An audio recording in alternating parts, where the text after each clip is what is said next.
All right, welcome, ladies and gentlemen, to the Utah Story Show. My name is Rich Markosian, and if you're rather new to this channel, I thought I'd give you just a quick rundown of what we are all about on this podcast and this YouTube web show.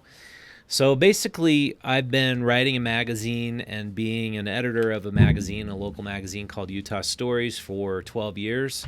And I started out as a documentary filmmaker.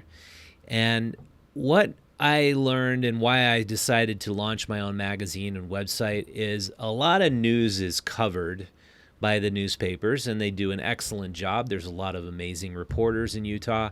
But what I think is neglected is the how and the why behind the news stories. So we'll get the news, the reporters show up, they'll write the story, but then there's not a lot of digging going on of what really happened or what's the history behind this story, what's really going on beneath the surface. And so we're actually considering calling this the Hidden Utah podcast. I'm thinking of changing the name.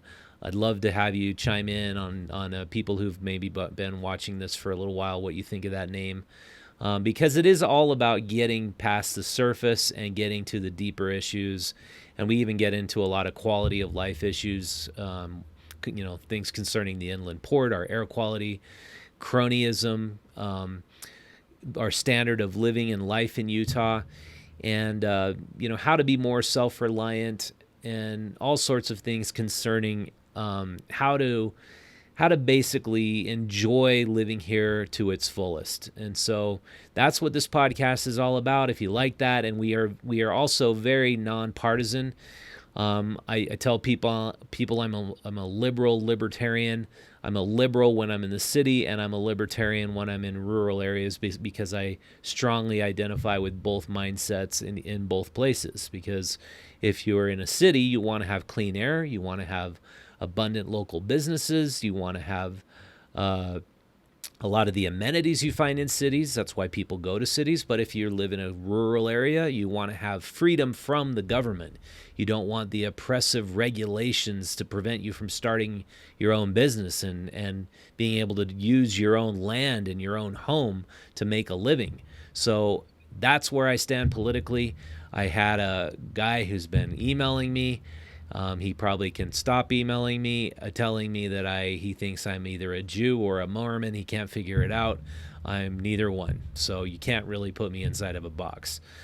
So with that, I want to tell you about the big story for this week.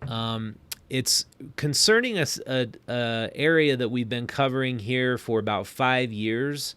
Our first big story on the Cottonwood Heights Police Department came out in 2012, where we did a year-long investigation into the legitimacy of one bar owner who was claiming that the police were putting him out of business.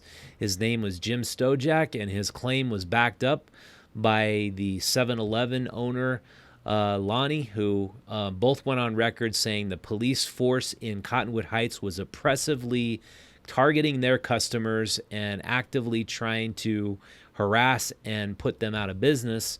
We did an investigation concerning police records and grandma reports, where we found that out of all the cities in all of Utah, there were more bogus DUI tickets written by Cottonwood Heights Police Department than any other city by a factor of 3.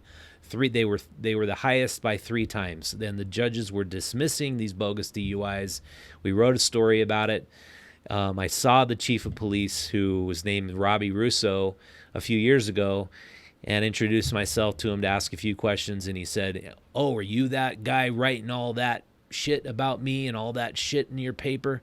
And I said, "If you think truth is shit, then yeah, that's me." And so he's not the happiest person on earth. He's just had all sorts of run-ins with people. He had a guy who he handcuffed and put in or one of his officers handcuffed and put in the back of their vehicle, who was dancing on the side of the road. And this dancing man tried to sue the police department.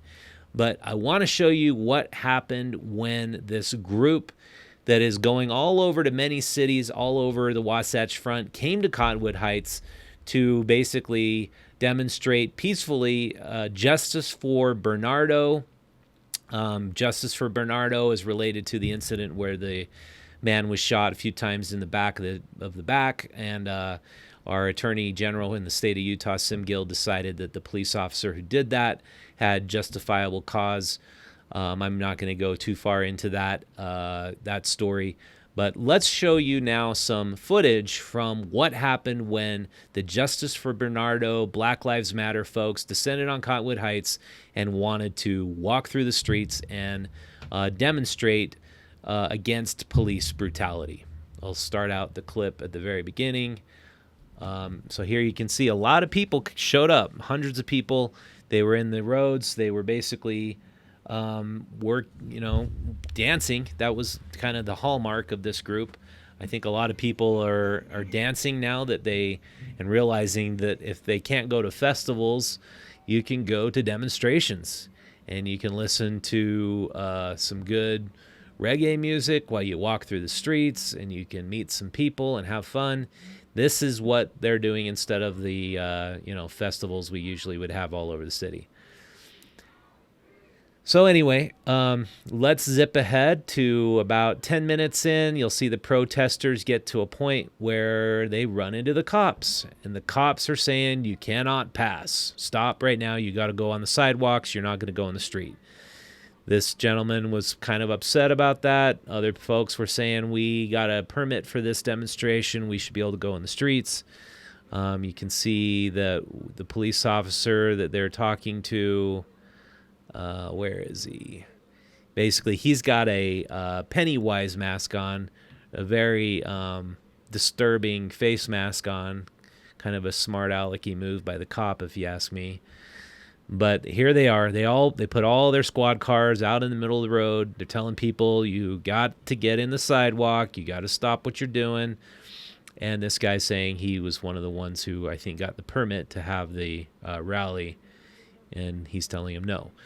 So let's step forward a little farther to about 20 minutes. Things started escalating out in front of this house. The cops started tackling people. They said a water bottle was thrown. That guy's an off-duty police officer. Then we see, this lady on the ground. She's getting zip-tied. And the camera person, I'll tell you, is Tally Bruce, who owns another bar in Cottonwood Heights, the Bout Time. She became a city council member and was voted in on the basis of having more transparency. Right here, she's being punched in the throat. She was punched in the throat, and because she was saying, I can stand here if I want. And she is now, I think, trying to pursue legal action against the officer who punched her in the throat. She's also been trying to get Robbie Russo, the chief of police, fired. And Robbie Russo is now threatening or in the process of suing her for $500,000 for her attempts to get him fired. And you can see she cannot stand by and watch all these people get tased and pepper sprayed. She was voted in on the city council of Cottonwood Heights basically to come in and produce more transparency. She has received nothing but roadblocks. She says to us, we wrote a story about this, that a officer actually came to her home, and before each city council meeting, there was a squad car out in front of her home harassing her to try to intimidate her in her efforts to produce more transparency. And she's felt extremely intimidated by the police force there. You can see a couple of these guys are wearing helmets. They're I don't know any of these officers personally, but I know from when I wrote the story about them 8 years ago, there was just a bunch of very belligerent meathead type dudes on the police force who just seemed like they wanted to go around and mess with people. And I said before, 99% of cops are good cops. But I really appreciate that this issue's finally getting some attention, because there are definitely some cops out there who basically just want to be thugs. And Cottonwood Heights, in all the years I've been doing Utah stories, they definitely have the most brutish, thuggish police officers working for them who seem to just want to cause problems. And they were peacefully protesting in other cities, no problem. But when they come to Cottonwood Heights, there's a huge problem for these people to try to peacefully protest. So skip forward a little more. I think it's around 30 minutes. We'll see that this guy is getting carted off. Like he says, we had a permit to be in the streets. Here they're taking this guy off because he was yelling too loud or something. But anyway, a lot of melee, and not something you usually see in the Utah suburbs, what we saw here then. So anyway, I guess there'll probably be, my guess is like everything else Cottonwood Heights has done, the police department, they don't have like an internal review department. The only way anybody can really take any course of action is to appeal to the Attorney General for the state of Utah or appeal to the FBI. When this bar owner, Jim Stojak from the Canyon Inn, made it clear from all his video footage and everything he showed me that they were intentionally putting him out of business, and he was absolutely legitimate in his contention, there was really nothing he could do. And I actually think this is quite a big problem with the way they're turning every single little municipality into a city along the Wasatch Front. That's been a trend.